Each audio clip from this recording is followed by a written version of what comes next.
एक ऐसा इंसान है जिसके पास बहुत सारे गन्स हैं, बहुत सारे सेल्फ डिफेंस की चीज़ें हैं और वो पुलिस के रूल से बिल्कुल भी नहीं डरता है। और एक ऐसा आदमी है जिसके पास ये सब में से कुछ नहीं है।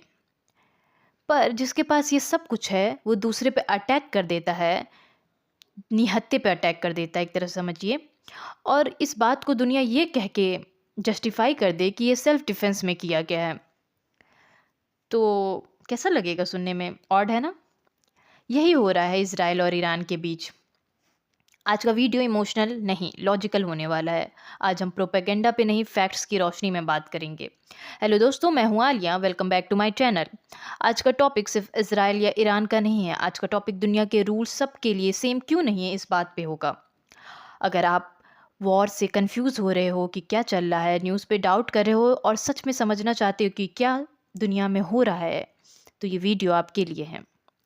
सबसे पहले बात करेंगे न्यूक्लियर नॉन प्लोरिफिकेशन ट्रीटी पे। सिंपल लैंग्वेज में समझेंगे एनपीटी क्या होता है।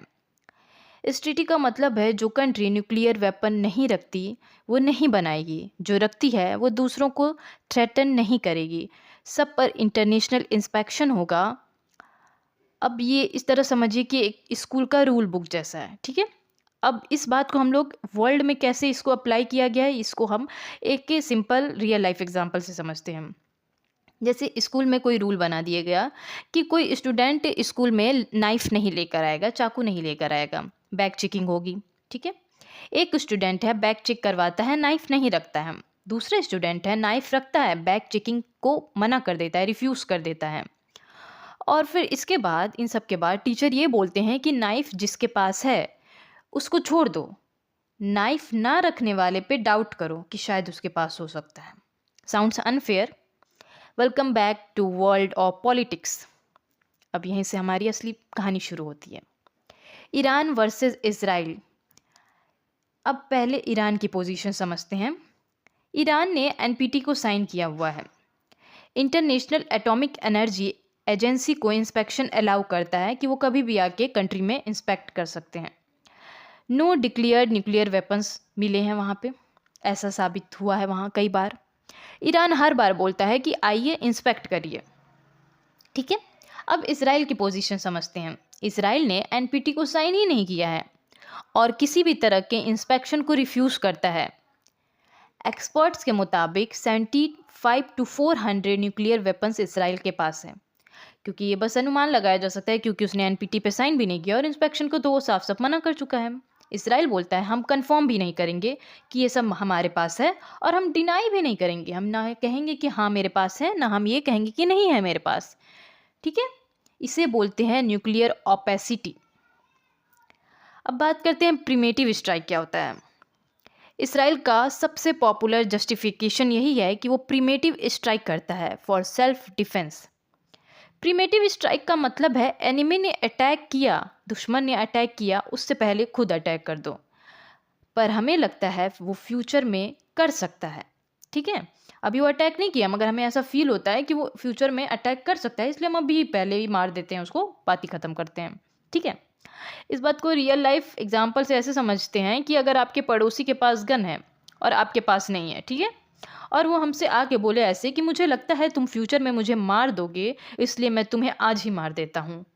क्या ये सेल्फ डिफेंस है या पावर एब्यूज़? यही इज़राइल कर रहा है। अगर लॉजिक सेम हो तो थ्रेट कौन करता है? लॉजिकल क्वेश्चन यहाँ पे आता है कि इज़राइल के पास नक्सेस हैं, ईरान के पास नहीं हैं। तो ईरान को ज़्यादा डरना चाहिए था ना इज़राइल से, क्योंकि उसके पास तो है सब कुछ, बहुत सारे वेपन्स।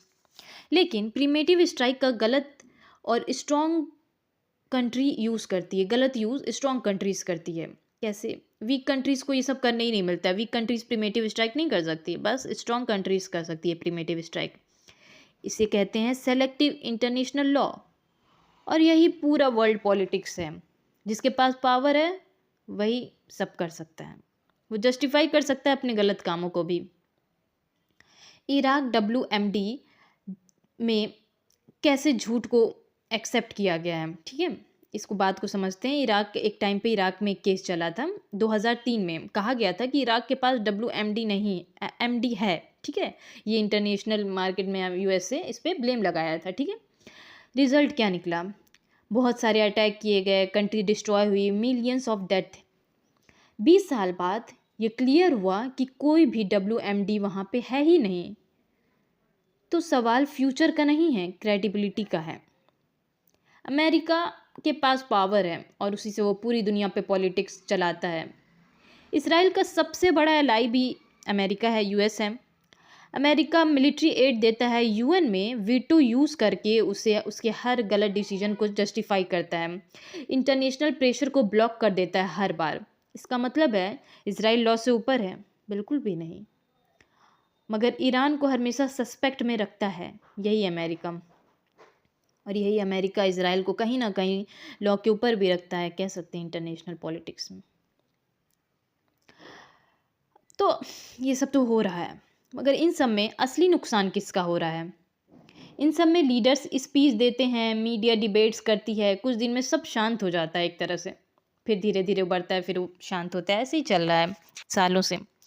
मगर इन सब में नुकसान किसका होता है असली में? सिटीज़ का, जो जल जाती हैं, बच्चे जो मर जाते हैं, सिविलाइजेशन पूरी टूट जाती है, चाहे गाज़ा हो, चाहे इराक हो, चाहे सीरिया हो, या ईरान के आम लोग हों। वॉर का बिल हमेशा कॉमन पीपुल ही पे करते हैं। अगली बार जब आप सुनो प्रिमेटिव स्ट्राइक फॉर पीस, तो खुद से पूछना कि पीस किसके लिए है, रूल्स किसके लिए हैं और कीमत कौन दे रहा है। जब तक न्यूक्लियर रूल्स सबके लिए सेम नहीं होंगे, तब तक दुनिया सेफ नहीं होगी। अगर आपको ये वीडियो लॉजिकल लगा हो, समझने में इजी लगा हो और कनेक्ट हुआ हो, तो लाइक करिए, शेयर करिए और कमेंट्स में बताइए कि रूल्स सबके लिए सेम होने चाहिए या नहीं। मिलते हैं नेक्स्ट वीडियो में। जय हिंद।